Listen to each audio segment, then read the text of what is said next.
अस्सलाम वालेकुम। अब आ जाएं आप वर्किंग 4 पे।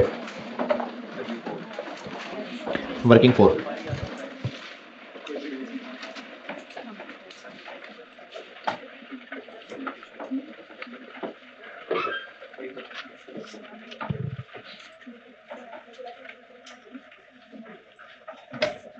ये अगर हमने लोन लिया हुआ है या कुछ डिवेंचर्स वगैरह, तो उन पे जो हम इंटरेस्ट देते हैं, तो ये उसी के लिए वर्किंग, और ये सब वही पैटर्न चल रहा है। ओपनिंग, प्रीपेड, ओपनिंग, वो जो एक्सपेंस का एक बेसिक फॉर्मेट है ना, ये उसी के ऊपर बेस्ड है। तो इंटरेस्ट पेबल देख लें, opening payable, closing payable, interest expense, interest paid. हाँ जी।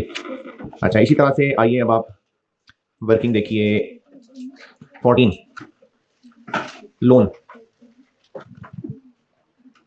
लोन का बीडीसीडी, और नया लोन लिया है और अगर वापस किया है। अच्छा, लोन अगर वापस किया है तो सिर्फ प्रिंसिपल पोर्शन इधर देखिए डेबिट आ रहा है। लोन डेबिट कितने से? जो प्रिंसिपल पोर्शन है, ये जो लोन डेबिट में पेमेंट की हुई है, प्रिंसिपल पोर्शन लोन डेबिट, बाकी इंटरेस्ट तो इंटरेस्ट है।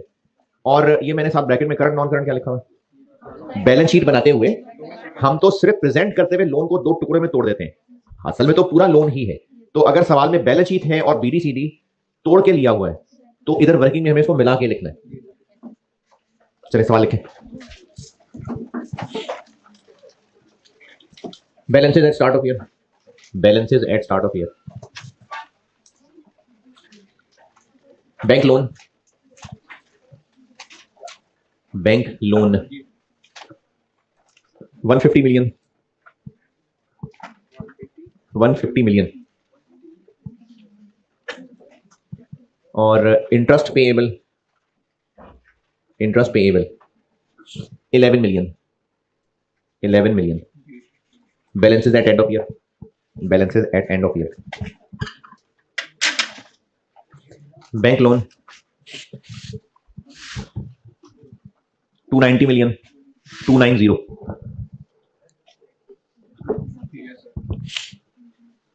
और interest payable, interest payable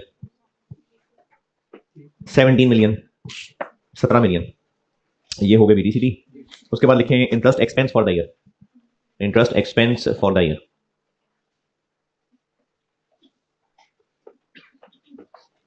30 million, 30 million.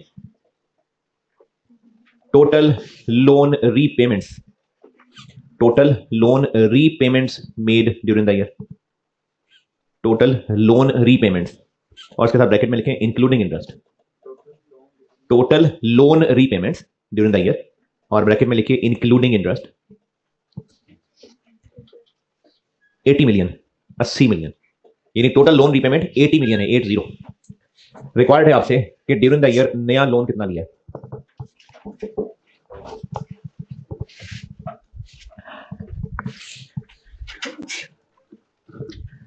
पानी का तो 2-3 गिलास दे देता हूँ। ड्यूरिंग द ईयर नया लोन कितना लिया, ये रिक्वायर्ड है।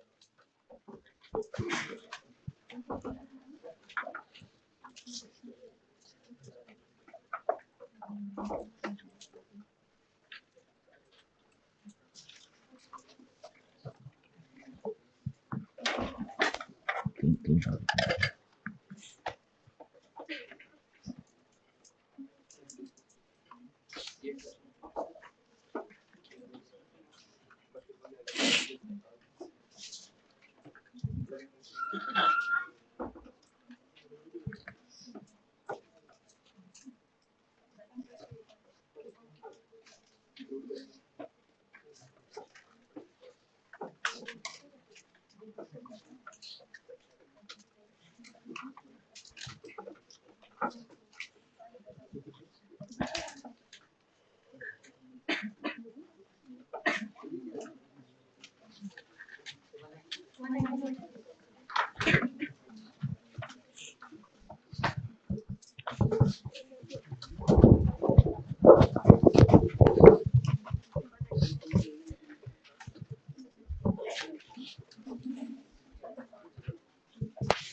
पता नहीं, देखता हूँ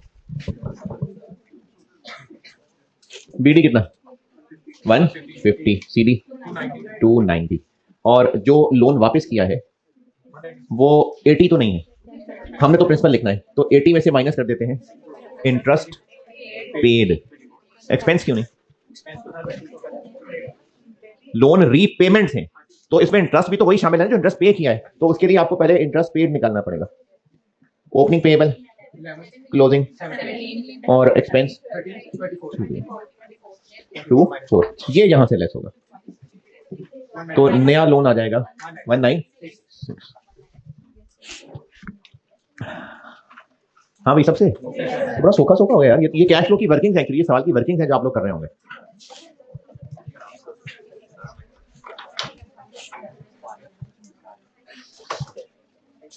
ठीक है, चलो ठीक है।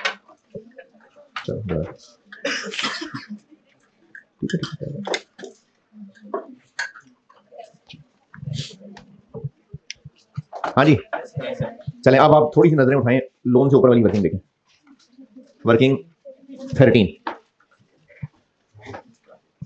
ये कैपिटल और प्रीमियम, ये मैंने असल में सोसी वाले 2 कॉलम ही बनाए हुए, अगर आप वो कॉलम्स ही याद रख लें तो वर्किंग बेस से कुछ शक्ल में कर लें, मैंने इसको टी अकाउंट की शक्ल में कर दिया। ये वही सोसी वाली चीजें ही हैं। कैश फ्लो में मुझे पर्सनली टी अकाउंट की वर्किंग जो है ना वो एज ए स्टूडेंट लगता है ज्यादा आसान है, क्योंकि डेबिट क्रेडिट याद रखना आसान है, प्लस माइनस थोड़ा सा मुश्किल हो जाता है, इसलिए मैंने वर्किंग टी अकाउंट की शक्ल में बनाई हुई है। देख लीजिए कैपिटल और प्रीमियम में अगर किसी चीज पे एतराज है तो।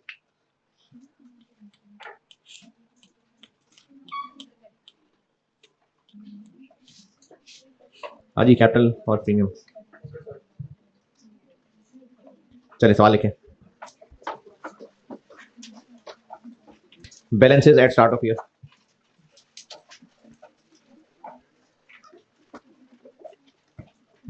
Balances at start of year, share capital और शेयर कैपिटल के साथ ब्रैकेट में लिखें ₹10 ईच, ₹10 ईच। तो शेयर कैपिटल है 160 million rupees, 160। Share premium 90 million, 90। और फिर लिखिए balances at end of year, balances at end of year. Share capital का 360 और शेयर प्रीमियम का 200, ये हो गए BDCD जी, पता नहीं 200। उसके बाद लिखें during the year, during the year 3 million, 3 million bonus shares, 3 million bonus shares were issued as dividend, यानी bonus dividend, 3 million shares bonus dividend दिया है। फिर लिखें during the year a building was purchased, a building was purchased against issue of 5 million shares, 5 million shares, fair value of building, fair value of building at the time of purchase was, fair value of building at the time of purchase was 75 million, 75 million रुपए। Required है आपसे total cash inflow from issue of shares during the year, यानी during the year जो share issue किए उनसे total cash कितना आया।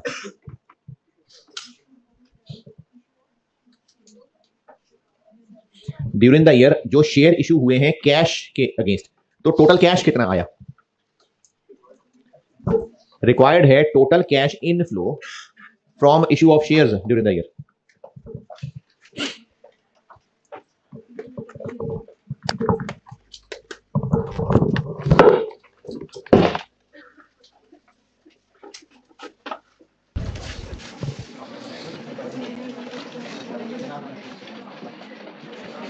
Capital का BD 160, CD 360। प्रीमियम का बीडी बोनस इशू किए हैं 3 मिलियन यानी 30। फिर इसके अलावा बिल्डिंग के अगेंस्ट 5 मिलियन शेयर इशू किए 50 और उसके ऊपर प्रीमियम था 25। ये आपको मैंने सोची पढ़ाते हुए जब इशू ऑफ शेयर्स पढ़ा रहा था ना, तो ये हमने किया हुआ कि बिल्डिंग डेबिट जितनी इसकी फेयर वैल्यू थी, कैपिटल फेस वैल्यू से और बाकी प्रीमियम, और बस यहां से निकलेगा कैश 120 और 85 205। हाँ जी,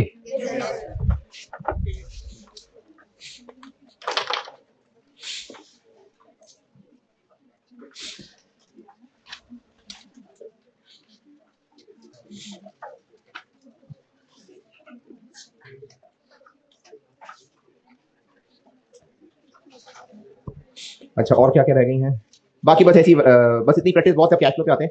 ये आप वर्किंग फोर्स से लेके जो रह गई हैं इनको एक नजर देख लें। ये मैंने सब ना उन्हीं एक्सपेंसेस और इनकम की बेस पे ही बनाई है। कुछ तो जैसे वर्किंग 5, ये तो प्रोविजन का टी अकाउंट है जो बैड डेट रिवाइज कराते हुए बना के दिया था।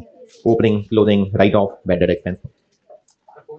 वर्किंग 5 4 तक कर ली थी बात। 5 ये प्रोविजन का अकाउंट है सिंपली। वर्किंग 6 ये इन्वेस्टमेंट प्रॉपर्टी। ये मैंने फेयर वैल्यू मॉडल अज्यूम करके ये वो बनाया हुआ है। फेयर वैल्यू मॉडल में क्या होता है, इन्वेस्टमेंट प्रॉपर्टी हर साल फेयर वैल्यू पे अपडेट होती है बस, और इसमें ट्रांसफर इन ट्रांसफर आउट भी हो सकता है, नई खरीदी पुरानी बेची जा सकती है। तो ये देख लें उसमें ये आइटम्स कौन कौन सी रखें। इन्वेस्टमेंट प्रॉपर्टी का अकाउंट। अच्छा वर्किंग 7 और 8 देख लें। ये बेसिक इनकम के पैटर्न पे है। ओपनिंग सीबल, ओपनिंग एडवांस, क्लोजिंग सीबल, क्लोजिंग एडवांस, इनकम और रिसीट।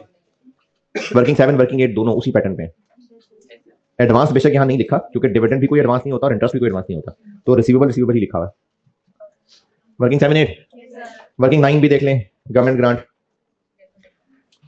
बीडीसीडी आ गया। मजीद ग्रांट मिली होगी तो ग्रांट क्रेडिट हो गई, और जो यहां से तोड़ के इनकम बनाई होगी वो डेबिट हो गई।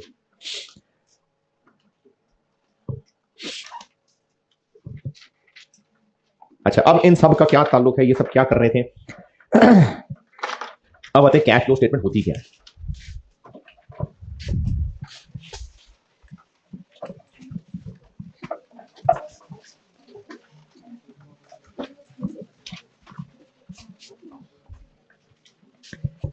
इनकम स्टेटमेंट में क्या बताना होता है?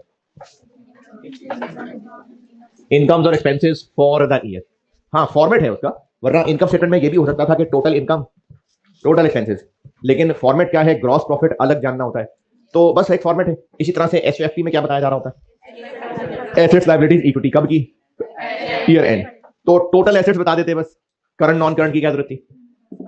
फॉर्मेट है कि अगले साल में कितना मिलेगा, उसके बाद क्या होगा। तो ये बस फाइनेंशियल स्टेटमेंट के फॉर्मेट है। इसी तरह कैश फ्लो स्टेटमेंट भी एक फॉर्मल सी स्टेटमेंट है जिसमें बिजनेस के पैसे की आनियां जानियां बतानी, यानी बिजनेस के पास जो पैसा है उस पैसे का फ्लो क्या रहा, कहां से आया कहां गया, वो सब इसमें बताना होता है। तो कैश फ्लो स्टेटमेंट का कॉन्सेप्ट ये है कि जो भी पीरियड है, साल है, ईयर, उस साल के शुरू में बिजनेस के पास पैसे कितने थे, साल के एंड पे बिजनेस के पास पैसे कितने हैं, साल के दौरान बिजनेस के पास कैश इन और कैश आउट कितना कितना हुआ, और ये जो इन और आउट हुआ ये 3 हिस्सों में बांट के बताना होता है। ये कहलाती है बिजनेस की एक्टिविटीज, कि बिजनेस क्या ऐसा कर रहा था कि वहां से पैसा आया और वहां पैसा गया। तो कैश इन और आउट 3 हिस्सों में बांट के बताना होता है। एक हिस्सा होता है ऑपरेटिंग एक्टिविटीज, एक हिस्सा होता है इन्वेस्टिंग एक्टिविटीज, और एक हिस्सा होता है फाइनेंसिंग एक्टिविटीज।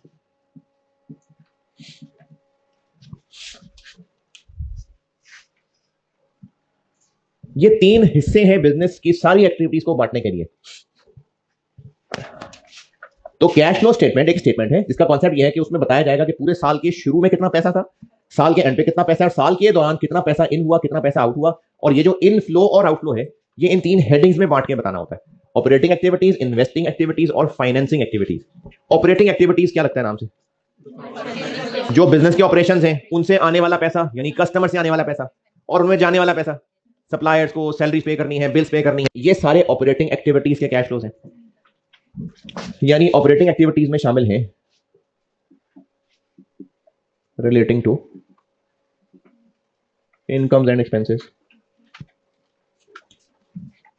किसी भी बिजनेस को फाइनेंस करना यानी उस बिजनेस को पैसा देना कि करो इस्तेमाल। दो तरह के लोग पैसा दे रहे होते हैं। कौन कौन? एक ओनर्स और लेंडर्स। तो इन दोनों से जो पैसा आया और जो इन दोनों को पैसा गया वो यहां दिखाया जाता है। यानी इस हेडिंग में दिखाए जाते हैं कैश फ्लोज जो रिलेटिंग टू इक्विटी है एंड डेट है। यानी जिन्होंने बिजनेस को लोन दिया था उनसे क्या पैसा आया और उनको क्या वापस गया, ओनर से कितना पैसा आया और ओनर को कितना वापस गया, ये इस हेडिंग में बताना होता है।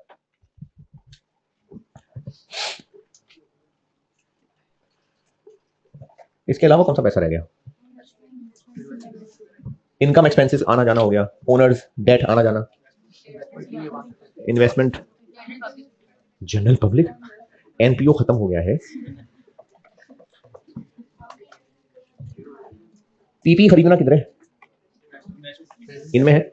नहीं है। तो इन्वेस्टमेंट होती है, एक तो है ना वर्ड इन्वेस्टमेंट जो अकाउंटिंग के एतबार से एक अकाउंट है कि कहीं किसी इन्वेस्टमेंट कर दी है शेयर में, डिवेंचर में। वैसे अंग्रेजी का वर्ड इन्वेस्टमेंट किसी भी खर्चे को इस उम्मीद पे करना कि कल को ज्यादा बेनिफिट वापस मिलेंगे, ये इन्वेस्टमेंट होती है। तो इन्वेस्टिंग एक्टिविटीज में सारे वो कैश फ्लोज शामिल है जिनका ताल्लुक है नॉन करंट एसेट्स से, टू नॉन करंट एसेट्स। यानी पीपी खरीदना बेचना, इन्वेस्टमेंट प्रॉपर्टी खरीदना बेचना, शेयर्स खरीदना बेचना, डिवेंचर खरीदना बेचना। तो बिजनेस के जितने भी कैश फ्लोज हैं वो सब इन तीन हेडिंग्स में बांटने होते हैं। अच्छा, इसका फॉर्मेट शेयर किया आपसे, फॉर्मेट याद तो करना ही चाहिए। मैंने किया ये हुआ है कि कोशिश की हुई है कि मैक्सिमम सवालों की आइटम्स डाल के ना तो एक कंप्रिहेंसिव फॉर्मेट बना दो। लेकिन ज्यादा इंपॉर्टेंट ये है कि आप ये कॉन्सेप्ट याद रखें। तो बिजनेस की कैश फ्लो स्टेटमेंट में बताया जाना है, कैश फ्लो स्टेटमेंट ये फाइनेंशियल स्टेटमेंट का हिस्सा है। जैसे इनकम स्टेटमेंट है उसमें बतानी होती है income expenses for the year, SOCE, equity में क्या चेंजेस फॉर द ईयर आई, SOFP, assets liabilities at end of year. तो ये भी ना एक इंपॉर्टेंट फाइनेंशियल स्टेटमेंट है, चार है और पांचवें इनके नोट्स हैं। एसओसीआई, एसओएफपी, सोसी और स्टेटमेंट ऑफ कैश फ्लो, ये चार मेन स्टेटमेंट्स हैं और पांचवें इनके नोट्स होते हैं। तो एसओसीआई में income expenses for the year, SOFP में एसेट्स लायबिलिटीज ईयर एंड के, सोसी में इक्विटी की चेंजेस। तो कैश फ्लोज में बिजनेस के कैश फ्लोज का हिसाब किताब बताना होता है कि बिजनेस के पास शुरू में कितना पैसा था, साल के एंड पे कितना पैसा है, आया गया कहां से।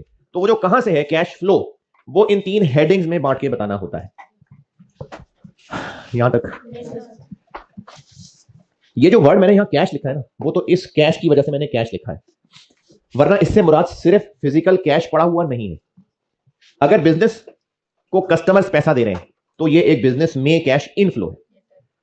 सप्लायर्स को पैसा दे रहे हैं, बिजनेस से पैसा आउटफ्लो हुआ है। बिजनेस ने अपने ऑफिस में पड़ा हुआ कैश उठा के बैंक में जाके जमा करवा दिया, ये कैश फ्लो है। ये तो बिजनेस के पास पड़े हुए पैसे एक से दूसरी शक्ल में गए हमें, सुबह सुबह बैंक से पैसे निकाल के कैश ले आए क्योंकि खर्चे करने थे, तो ये कैश फ्लो है नहीं। तो बिजनेस के पास जो पैसा पड़ा हुआ है जिसको यहां कैश कह रहे हैं, तो उससे मुराद सिर्फ कैश नहीं है, कैश की सब शक्लें हैं। इनको कहते हैं कैश एंड कैश जैसा। इस कैश फ्लो स्टेटमेंट में वर्ड कैश का मतलब ये है कि कैश किसी भी शक्ल वाला।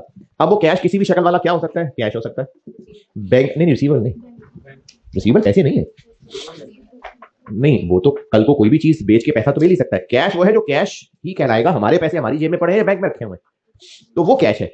तो वो कैश जो हमारे पास पड़ा हुआ है, बैंक ये भी हमारा पैसा है, और बैंक अगर ओवरड्राफ्ट हो तो वो हमारा नेगेटिव पैसा होता है, नहीं आउटफ्लो नहीं है, वो हमारा नेगेटिव पैसा है।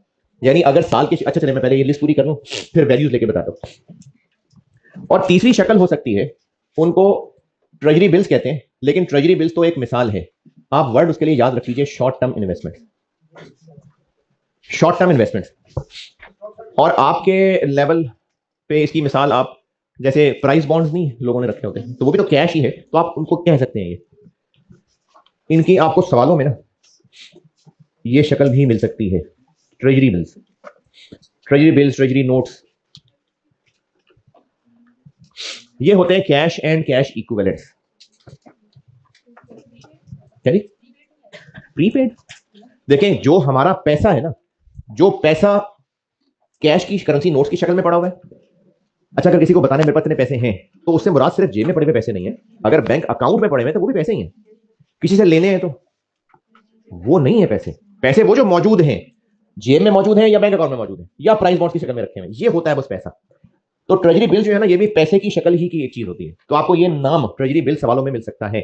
तो कैश फ्लो स्टेटमेंट में ये कैश से मुराद सिर्फ कैश नहीं है, कैश और कैश इक्विवेलेंट सारे हैं। और ईयर स्टार्ट पे कैश से क्या मुराद है? साल के शुरू में जितने करेंसी नोट्स थे, साल के शुरू में जो बैंक का बैलेंस था, साल के शुरू में जो हमारे पास ये इन्वेस्टमेंट पड़ी हुई थी, वो हो गया ये, और साल के एंड वाला हो गया ये। और अगर बैंक में बैलेंस नहीं, ओडी था, तो वो कैश एंड कैश इक्विवेलेंट्स के टोटल में एज अ नेगेटिव आ जाएगा। जी जी, इमीडिएटली कन्वर्ट। ये मैं अभी बस एक ना नोट दिखाता हूं, फिर सवाल का जवाब मिल जाएगा। तो कैश फ्लो स्टेटमेंट एक स्टेटमेंट है जिसमें बिजनेस ने अपने साल के शुरू में पड़े हुए पैसे, सारी शक्लों वाले, साल के एंड पे पड़े हुए पैसे बताने, और साल के दौरान जो कैश इनफ्लो आउटफ्लो हुआ है और उसको इन हेडिंग्स में बांट के बताना है।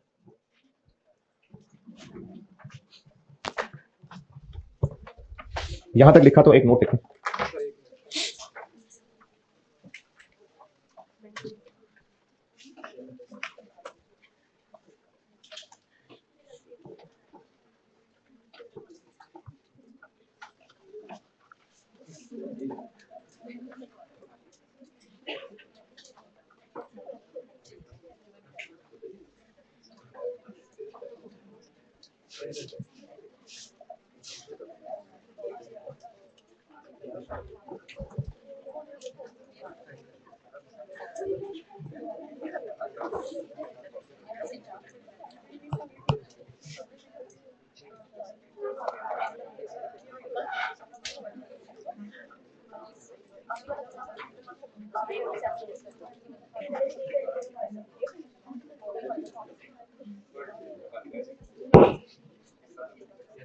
हाँ जी, नोटेड। कैश इक्विवेलेंट के हवाले से कुछ अंग्रेजी बता रहा हूं, ये शॉर्ट टर्म इन्वेस्टमेंट के हवाले से। ये जो मैंने कैश एंड कैश इक्विवेलेंट की लिस्ट लिखी है ना, इसमें इससे रिलेटेड एक अंग्रेजी लिखना है, शॉर्ट टर्म इन्वेस्टमेंट से रिलेटेड।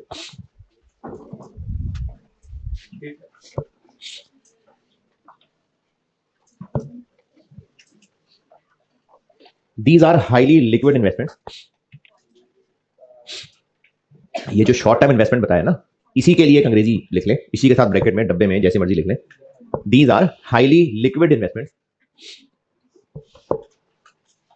ये बिजनेस में और फाइनेंस की टर्म में ना, लिक्विड का मतलब होता है जो पैसा की शक्ल में, तो पैसा पानी की तरह आते हैं ना, तो ये लिक्विड जो है ये पैसे के मायने में आ रहा है। Highly liquid investments, highly liquid investments that are readily convertible, that are, ये मैं इन्वेस्टमेंट शॉर्ट टर्म इन्वेस्टमेंट्स बता रहा हूं। These are highly liquid investments that are readily convertible.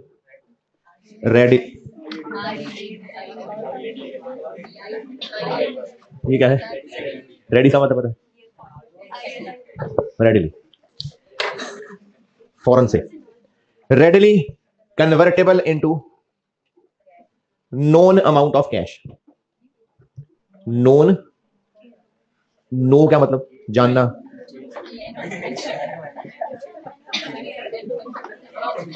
है क्या नो? ये क्या है? तो नो, मैंने भी नो ही कहा है।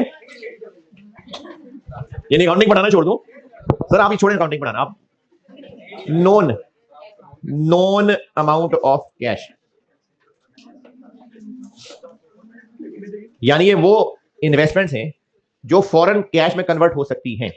और इनके आईएस ने ना कोई शर्त नहीं लगाई, लेकिन उन्होंने कहा अंदाजा कि आगे लिखें, for example investment saving up to 3 months maturity. ये जो ट्रेजरी बिल्स होते हैं ना, 3 months मेच्योरिटी वाले होते हैं, तो अप टू 3 months मेच्योरिटी, यानी अगर इन्वेस्टमेंट्स हैं जो 3 महीने की मेच्योरिटी में खत्म हो जाएंगी और पैसा वापस मिल जाएगा, तो उनको हम ये कैश इक्विवेलेंट्स में लिखी हुई शॉर्ट टर्म इन्वेस्टमेंट कह सकते हैं।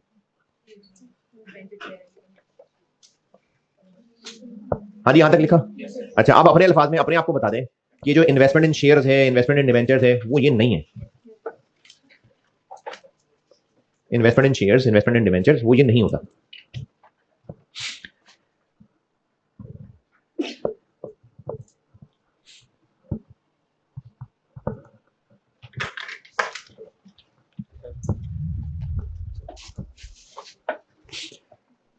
कैश फ्लो स्टेटमेंट बनाने के ना दो मेथड हैं, एक है डायरेक्ट मेथड और एक है इनडायरेक्ट। ये पहले पढ़ा है, इंट्रोडक्शन टू बिजनेस पढ़ा नहीं? इतने सारे लोग बोलना शुरू किए, एक होता है डायरेक्ट, एक होता है इनडायरेक्ट। ये क्या है?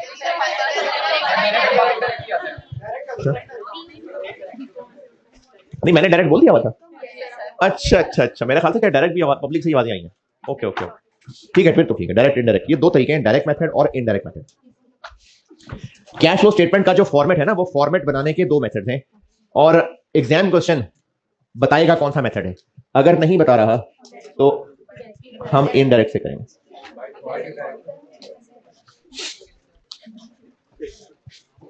क्योंकि डायरेक्ट से करने के लिए ना डाटा ज्यादा चाहिए होता है, तो उतना डाटा अगर ना हो पेपर में तो फिर परेशान रहेंगे।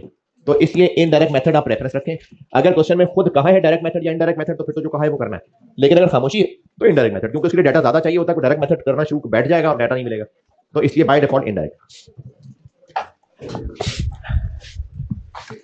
अच्छा, वैसे तो आप सामने नोट्स बेशक खोल लें, लेकिन मैं आपको ना सामने स्क्रीन पे दिखाता हूँ नोट्स, है जी? हाँ, तो यही कह रहा हूँ। यार मुझे दुख हो रहा है, जब से मुझे पता चला ना, मुझे दुख हो रहा है। मैं जब भी आपको देखता हूँ मुझे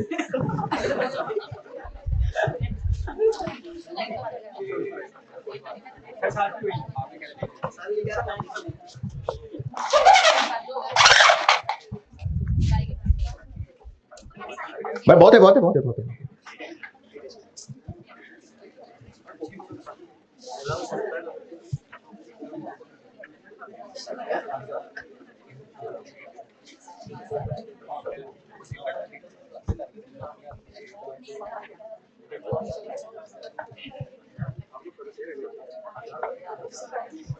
हाँ जी, पढ़ा जा रहा है।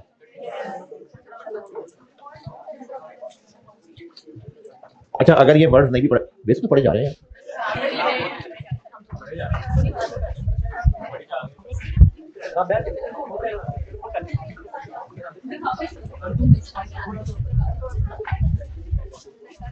इनको ऊपर तो कर ही दूंगा, मैं सिर्फ ये जूम करने का पूछा हूं। कैश फ्लो अभी मैंने सामने खोला हुआ है इनडायरेक्ट मेथड, लेकिन अभी सिर्फ ये बता रहा हूं कि कैश फ्लो के फॉर्मेट में cash flow from operating activities I पहले हेडिंग, दो कॉलम चलाए मैंने रुपीस के। जब तक हम इन तीन हेडिंग्स के अंदर रहेंगे, तीन हेडिंग्स कौन सी? Operating, investing, financing. जब तक उन हेडिंग्स के अंदर आइटम्स चल रही होंगी, इधर रहेंगे। फिर वो आइटम्स खत्म हो जाएंगी तो उनका टोटल इधर आउटर कॉलम में आ जाएगा। तो ऑपरेटिंग एक्टिविटीज के अंदर है कुछ, वो सब चल रहा है यहां, ये इनडायरेक्ट मेथड है, इसका नेट टोटल आ गया यहां। फिर इन्वेस्टिंग एक्टिविटीज आई, और उनमें जो भी कैश इनफ्लो आउटफ्लो है वो यहां। मैंने तो एक मैक्सिमम फॉर्मेट लिखा हुआ ना, पेपर में इतनी सारी लाइनें नहीं होंगी, हो भी सकती हैं ये सब। अच्छा, किसी में ब्रैकेट लगा रहा हूं, किसी में ब्रैकेट नहीं लगा रहा। Inflow outflow, inflow outflow bracket है तो आउटफ्लो, इसका नेट टोटल यहां आया। फिर फाइनेंसिंग एक्टिविटीज में इनर कॉलम और इसका टोटल आ गया यहां। अब आउटर कॉलम के अंदर तीन फिगर्स आ चुकी हैं, और ये जो तीन फिगर्स हैं ये ऑपरेटिंग, इन्वेस्टिंग और फाइनेंसिंग एक्टिविटीज के कैश इनफ्लोज नेट आउटफ्लोज का नेट है। कहीं इनफ्लो था, कहीं आउटफ्लो था, ये उनका अभी फिलहाल नेट टोटल आया हुआ है। इन तीनों फिगर्स को ऐड कर लेंगे तो वो क्लोजिंग बैलेंस आ जाएगा। फिर वो इस साल का नेट कैश इनफ्लो आउटफ्लो आएगा, उसमें अगर साल के शुरू में पड़ा हुआ वाला ऐड कर लेंगे तो फिर क्लोजिंग आएगा। तो ये ऊपर वाले तीन, उनका नेट टोटल, इसको कह दिया net cash inflow outflow during the period. फिर उसमें ऐड किया ओपनिंग, उस ओपनिंग के साथ क्या अंग्रेजी लिखी हुई है? Cash and cash equivalents at start of year, और दिस प्लस दिस जो आंसर आया उसको कहा cash and cash equivalent at end of year. ये होता है कैश फ्लो स्टेटमेंट का फॉर्मेट। अब आपको ये सारी लाइनें इसी तरतीब से याद रखनी है? नहीं, प्रैक्टिस से हो जाएंगी। और वैसे भी इन हेडिंग्स के अंदर की लाइनों की तरतीब कोई मसला नहीं है, ये पहले आ जाए बाद में आ जाए, लेकिन इस फिगर को इधर लिखना नहीं चाहिए। तो एक हेडिंग में रहने वाली जो आइटम्स हैं, ये तो मैंने मैक्सिमम फॉर्मेट लिखा हुआ है, लेकिन हो सकता है सवाल में कुछ इनके अलावा भी आ जाए। तो जब आप इनको समझ लेंगे तो उस एक्स्ट्रा आइटम को भी हैंडल कर सकते हैं, वो प्रैक्टिस से देखेंगे हम। फॉर्मेट मेन चीज क्या है? तीन हेडिंग्स हैं, उन तीन हेडिंग्स के अंदर जितनी आइटम्स हैं उनका कैश इन फ्लो या आउटफ्लो। लेकिन इंपॉर्टेंट बात यह है कि कैश फ्लो, अगर कोई उधार पे खरीदी बेची चीज है वो यहां प्रेजेंट नहीं हो रही, यहां सिर्फ कैश का इनफ्लो आउटफ्लो आ रहा है। उन सब एक्टिविटीज का एंड टोटल आउटर कॉलम में, उसके बाद आखिर में उन तीनों का ग्रैंड टोटल, फिर उसमें ओपनिंग ऐड तो इज इक्वल टू क्लोजिंग। ये कैश फ्लो स्टेटमेंट का फॉर्मेट। अब ये जो cash and cash equivalent at start of period है, ये दो तीन चीजों से मिलकर बना हुआ है। किन किन से? कैश, बैंक और शॉर्ट टर्म इन्वेस्टमेंट। और आपको सवाल में ये फिगर गिवन नहीं है तो वो उन 3-4 को ऐड लेस करके बनाना पड़ेगा। ये मैंने आपको वो वर्किंग बना के दिखाई थी। साल के शुरू में कैश बैंक में पड़ा हुआ पैसा, अगर ओवरड्राफ्ट है तो माइनस शॉर्ट टर्म इन्वेस्टमेंट। ये नेट आंसर ये है cash and cash equivalent at start of year. यही काम साल के एंड के बैलेंस के साथ भी। लेकिन ये कैश तो स्टेटमेंट का हिस्सा नहीं है, ये एक वर्किंग हो सकती है। ये फिगर ये ऊपर लिखी हुई। अब इसका आंसर प्लस करके ये आ रहा है नहीं आ रहा है, टैली होगा, किससे टैली होगा, सवाल कैसे पता चलेगा सही है नहीं सही है, ये प्रैक्टिस कराते हुए बताऊंगा। तो अभी तक सिर्फ ये दिखाया कि कैश फ्लो स्टेटमेंट में 3 एक्टिविटीज, उन हेडिंग्स में आने वाले कैश इनफ्लोज आउटफ्लोज, फिर हर हेडिंग का टोटल आउटर कॉलम में, फिर उस नेट आंसर के 3 जो फिगर्स आ रही हैं उनका net total, opening add is equal to closing. इनमें ये ऑपरेटिंग वाली चीजें बाद में, पहले ये इन्वेस्टिंग वाली सारी लाइन आइटम्स देखें। इनमें से आपको किसी फिगर पे अगर एतराज है, सब पे है, चले अच्छी बात है, कि एतराज के यहां क्यों लिखा है यानी इन्वेस्टिंग में, और दूसरा कि वो कैश फ्लो है या नहीं, ये पहले एक बार यहां से यहां तक देखें। अगर कोई गला सड़ा फर्नीचर फेंक के इंश्योरेंस वालों से पैसे ले रहे हैं तो वो ऐसा ही है कि हम इंश्योरेंस वालों को बेच के पैसे ले रहे हैं, तो ये मैंने इसलिए इंश्योरेंस क्लेम रिसीव लिखा है। आउटफ्लो, हम कैश का फ्लो बता रहे हैं यहां। अगर बिल्डिंग खरीदने से पैसा जा रहा है तो पैसा जाना आउटफ्लो है।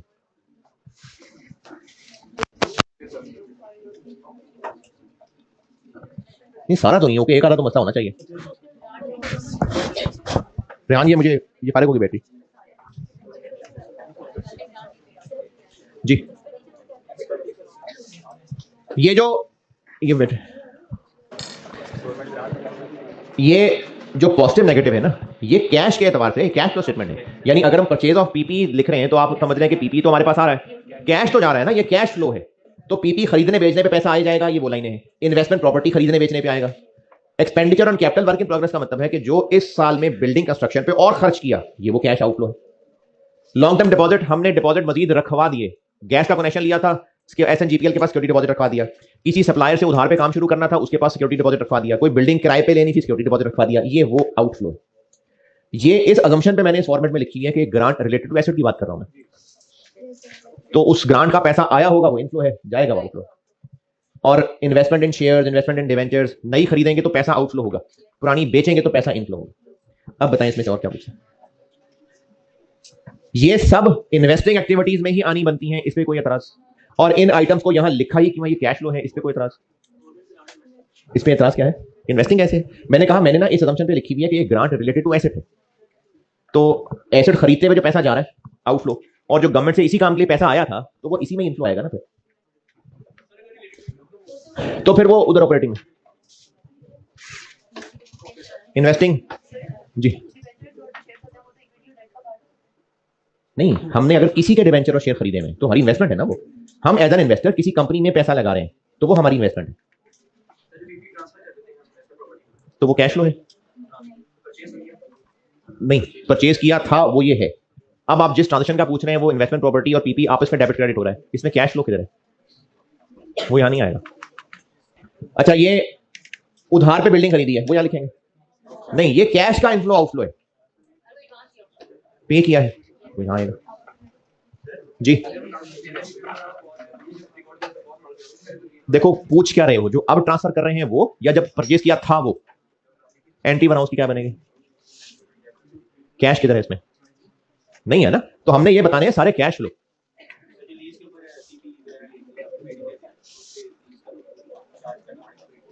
लीज का क्या चार्ज करना पड़ेगा? एफआर को पढ़े आप, फिर कैसे बताओ ऑपरेटिंग लीज है कि फाइनेंस लीज है उसमें? पूरा नहीं होगा क्योंकि एफआर में ऑपरेटिंग लीज फाइनेंस लीज का कुछ नहीं है। सादी सी बात, रेंट एक्सपेंस पूछ रहे हैं अगर आप, जो आप आपके लेवल पे लीज लीज रेंट है बस, तो जो रेंट एक्सपेंस देना है तो वो यहां आएगा क्या? नहीं, तो ऑपरेटिंग। इन्वेस्टिंग एक्टिविटीज, अच्छा फाइनेंस, ये वाला, हाँ हाँ वो भी यही है। अगर हम किसी प्लांट में मजीद अपग्रेडेशन कर रहे हैं तो वो भी यही है, वो भी पीपी में एडिशन ही है, वो भी यहां आएगा, आएगा। ये 4 लाइनें पढ़ के देख लें, इनमें कोई एतराज के फाइनेंसिंग एक्टिविटी में क्यों लिखा है, या ये एतराज के ये कैश फ्लो क्यों है? ये चारों, पहले ये चारों पढ़ लें यार।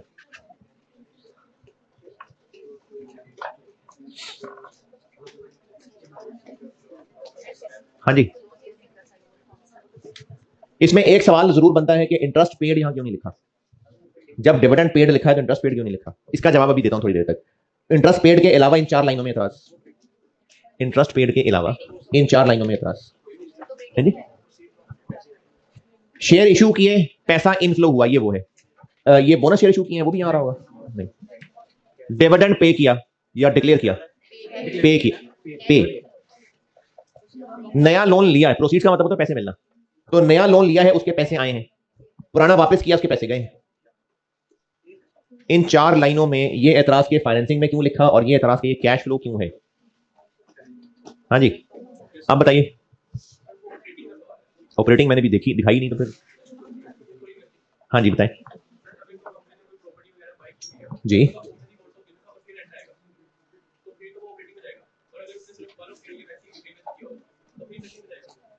अगर किसी बिजनेस ने बिल्डिंग खरीदी है तो उसकी इन्वेस्टमेंट प्रॉपर्टी हो गई ना, वो तो इन्वेस्टमेंट प्रॉपर्टी हो गई ना। तो इन्वेस्टमेंट प्रॉपर्टी का खरीदना बेचना कह रहे हैं या रेंट मिलने का कह रहे हैं? वो यहां कहां है? आप पूछ रहे हैं कि वो यहां आना चाहिए। इन्वेस्टिंग एक्टिविटीज, मेरे बच्चे ऑर्डनरी कोर्स की बात नहीं है, बात यह है कि आप पूछ रहे हैं कि वो जो बिल्डिंग किराए पे दी तो इन्वेस्टमेंट प्रॉपर्टी है ना। आप पूछ रहे हैं कि इन्वेस्टमेंट प्रॉपर्टी का खरीदना बेचना यहां आए या उससे मिलने वाला रेंट। अच्छा, ये जो पीपी है इससे जो गुड्स बिक के कैश आएगा वो भी यहां लिख दो, तो फिर उस इन्वेस्टमेंट प्रॉपर्टी से जो रेंट आएगा वो यहां क्यों लिखो?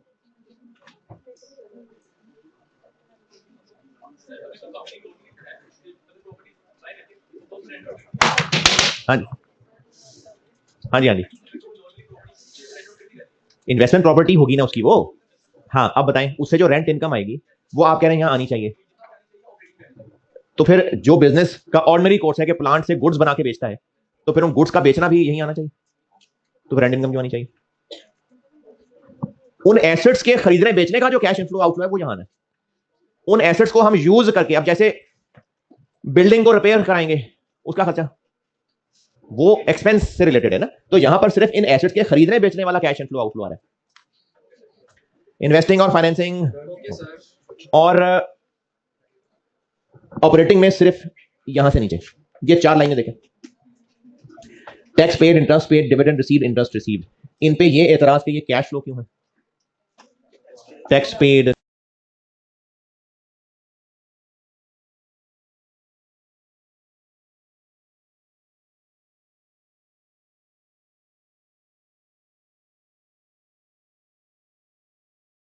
आया पैसा है तो ऑपरेटिंग एक्टिविटीज में आएगा। टैक्स पे करना, टैक्स एक एक्सपेंस होता है, तो ये ऑपरेटिंग एक्टिविटीज में ये 4 लाइनें लिखी हुई मैंने। इनसे ऊपर क्या लिखा हुआ है? ये क्या बला है, इससे ऊपर वाला छुपाया हुआ है अभी। इससे नीचे यानी कैश जनरेटेड फ्रॉम ऑपरेशंस है कोई चीज, उसके नीचे ये करके, अब जैसे बिल्डिंग को रिपेयर कराएंगे उसका खर्चा, वो एक्सपेंस से रिलेटेड है ना, तो यहां पर सिर्फ इन एसेट्स के खरीदने बेचने वाला cash inflow outflow. Investing activities, मेरे बच्चे ऑर्डनरी कोर्स की बात नहीं है, बात यह है कि आप पूछ रहे हैं कि वो जो बिल्डिंग किराए पे दी तो इन्वेस्टमेंट प्रॉपर्टी है ना। आप पूछ रहे हैं कि इन्वेस्टमेंट प्रॉपर्टी का खरीदना बेचना यहां आए या उससे मिलने वाला रेंट। अच्छा, ये जो पीपी है इससे जो गुड्स बिक के कैश आएगा वो भी यहां लिख दो, तो फिर उस इन्वेस्टमेंट प्रॉपर्टी से जो रेंट आएगा वो यहां क्यों लिखो?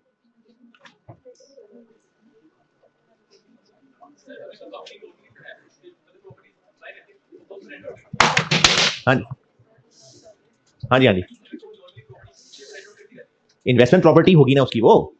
हाँ, अब बताएं, उससे जो रेंट इनकम आएगी वो आप कह रहे हैं यहां आनी चाहिए, तो फिर जो बिजनेस का ऑर्डिनरी कोर्स है कि प्लांट से गुड्स बना के बेचता है, तो फिर उन गुड्स का बेचना भी यही आना चाहिए, तो फिर रेंट इनकम क्यों आनी चाहिए?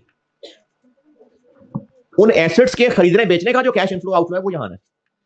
उन एसेट्स को हम यूज करके, अब जैसे बिल्डिंग को रिपेयर कराएंगे उसका खर्चा, वो एक्सपेंस से रिलेटेड है ना, तो यहां पर सिर्फ इन एसेट्स के खरीदने बेचने वाला कैश इनफ्लो आउटफ्लो आ रहा है। इन्वेस्टिंग और फाइनेंसिंग और ऑपरेटिंग में सिर्फ यहां से नीचे ये 4 लाइनें देखें। Tax paid, interest paid, dividend received, interest received, इन पे ये एतराज के ये कैश फ्लो क्यों है? Tax paid, interest paid, dividend received, interest received, तो कैश फ्लो ही है ना। और ऑपरेटिंग में क्यों लिखा? ये सब एक्सपेंसिव इनकम्स ही हैं, डिविडेंड इनकम, इंटरेस्ट इनकम, तो ये इनकम होती है, उन्हीं से आया पैसा है, तो ऑपरेटिंग एक्टिविटीज में आएगा। टैक्स पे करना, टैक्स एक एक्सपेंस होता है, तो ये ऑपरेटिंग एक्टिविटीज में ये 4 लाइनें लिखी हुई मैंने। इनसे ऊपर क्या लिखा हुआ है? ये क्या बला है, इससे ऊपर वाला छुपाया हुआ है अभी। इससे नीचे यानी कैश जनरेटेड फ्रॉम ऑपरेशंस है कोई चीज, उसके नीचे ये 4 लाइनें कैश इनफ्लो आउटफ्लो है या ऑपरेटिंग में क्यों लिखा, इस पे एतराज। इन्वेस्टिंग एक्टिविटीज फाइनेंसिंग एक्टिविटीज में क्या लिखा, क्यों लिखा, इस पे एतराज। जी हाँ, डिविडेंड रिसीव्ड अगर वहां लिख गया तो डिविडेंड पेड फाइनेंसिंग में क्यों, डिविडेंड एक्सपेंस है, एक्सपेंस तो नहीं है, वो तो रिटेन अर्निंग का बांटना है, जबकि डिविडेंड रिसीव हो तो इनकम है। लेकिन ये इतना अच्छा आंसर नहीं दिया मैंने। IS 7 की तरफ, ये IS 7 है, मैंने हेडिंग दी थी।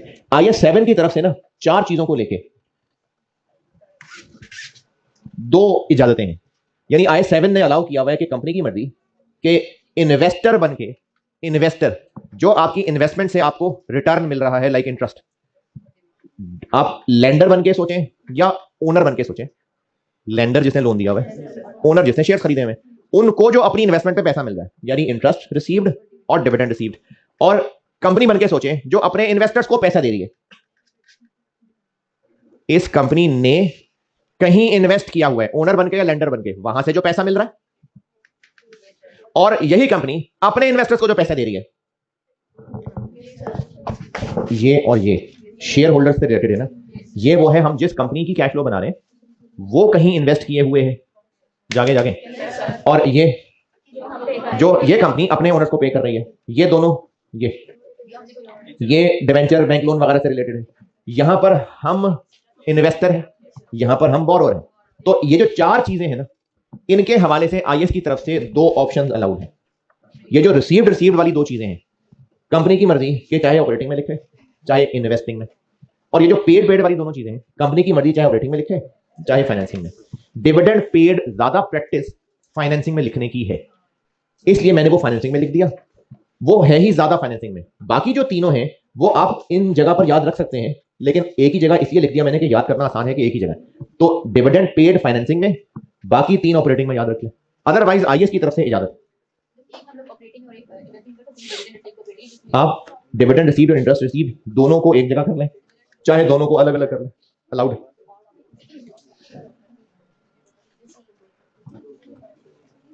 अच्छा, ये मैंने ना दरमियान में करके एक और लिखा है, तो मैं चलो 2 छाप देता हूं। ऐसा नहीं है कि या दोनों को ऑपरेटिंग में या दोनों को इन्वेस्टिंग में लिखेंगे, ये 4 और लगा लें, आप 2 रहने दें, 4 लगा लें हर लाइन आइटम के लिए। और ये 4 आइटम्स हैं, इनके हवाले से IS की तरफ से 2 ऑप्शंस अलाउड हैं।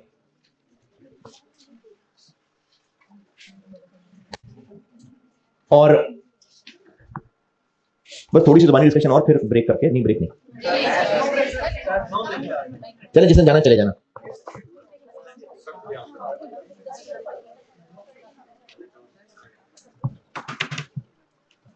डायरेक्ट मेथड, ऑपरेटिंग एक्टिविटीज, ये 4 लाइनें आती हैं।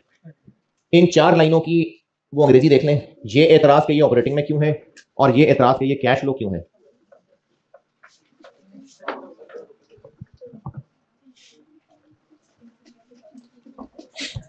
ऑपरेटिंग एक्टिविटीज में ये मैंने 4 लाइनें लिखी हैं, इस पे अगर ये एतराज है कि ये कैश फ्लो क्यों है, या अगर ये एतराज है कि ऑपरेटिंग में क्यों लिखा है तो बताएं।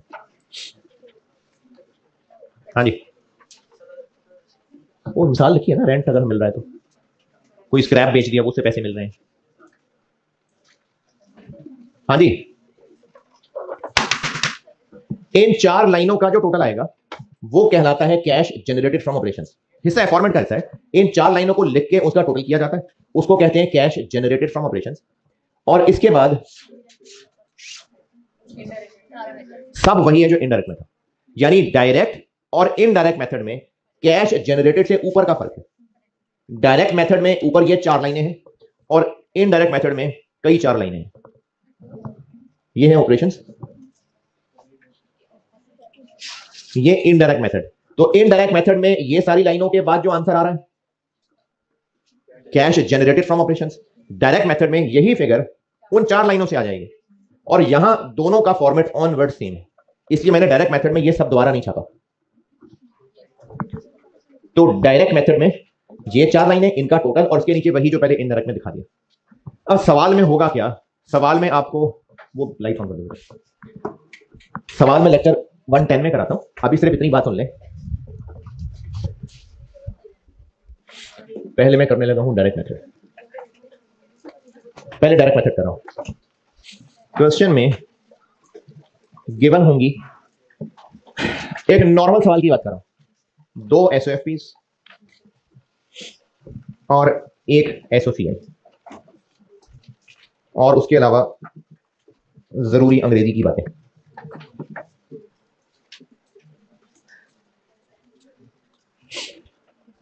अच्छा, 2 एसओएफपीस कौन सी? एक इस साल की और एक पिछले साल की, और एसओसीआई इस साल की। तो एक करंट और एक कंपैरेटिव, और ये एक इस साल की। अब आपका काम है इस अवेलेबल इंफॉर्मेशन से कैश फ्लो बनाना। तो अभी जो पिछली क्लास और उसमें कर रहा था प्रैक्टिस, वो हम इसी काम की प्रैक्टिस कर रहे थे। जो मैं आपको सवाल में डाटा देता था वो ये डाटा होता था, ओपनिंग क्लोजिंग बैलेंस बताता था ना, वो यहां से मिलेगा। फिर कुछ चीजें मैंने expense income for the year बताए थे, वो यहां से और यहां से मिलेगा। फिर एक बात ये बताई थी कि इतने पैसे अभी नहीं दिए, 30% नहीं दिए हुए, वो ये बात थी। फिर कहा हुआ था कि बिल्डिंग खरीदी थी, शेयर इशू किए थे, वो यहां लिखा हो। तो ये जो अभी प्रैक्टिस कर रहे थे वो ये इंफॉर्मेशन अवेलेबल थी, और इससे मैंने आपसे जो भी जिन सवाल, जो भी 4-5 सवाल किए हैं, उनमें रिक्वायर मैंने क्या किया हुआ था? कैश इनफ्लो आउटफ्लो रिक्वायर किया हुआ था। तो वो हम यहां अवेलेबल इंफॉर्मेशन से वो वर्किंग्स बनाएंगे, और उससे कैश इनफ्लो आउटफ्लो निकलेगा वो यहां छाप देंगे। जैसे मैंने सबसे पहला सवाल ये कराया था, तो वो हमने वर्किंग करके सवाल में रिसीट्स निकाली, वो यहां लिखी। फिर एक सवाल मैंने आपसे पेमेंट टू सप्लायर का कराया था, वो यहां निकाल दिया। पेमेंट फॉर एक्सपेंसेस का किया था, तो वो वर्किंग करके जो आंसर आया होगा वो हमने यहां लिखना होगा। इसी तरह इन्वेस्टिंग एक्टिविटीज के लिए मैंने आपको वो परचेज और सेल ऑफ पीपीई की मिसाल कराई थी, वो आंसर निकाला, वो यहां लिखा। फिर अभी लेटेस्ट जो किया था शेयर इशू वाला, उसमें जो शेयर इशू करके कैश आया था वो फाइनेंसिंग में लिखना होगा। नया लोन निकाला था वो फाइनेंसिंग में लिखना होगा। तो ये हमें सवाल की इंफॉर्मेशन गिवन होगी, और इस इंफॉर्मेशन से वर्किंग्स करके ये फॉर्मेट भरना है। ये होता है जी कैश फ्लो स्टेटमेंट। अब करते हैं डायरेक्ट मेथड की प्रैक्टिस, फिर करते हैं इनडायरेक्ट मेथड की प्रैक्टिस, और प्रैक्टिस ही प्रैक्टिस। चले लेक्चर 110 में करते हैं प्रैक्टिस, 109 बस।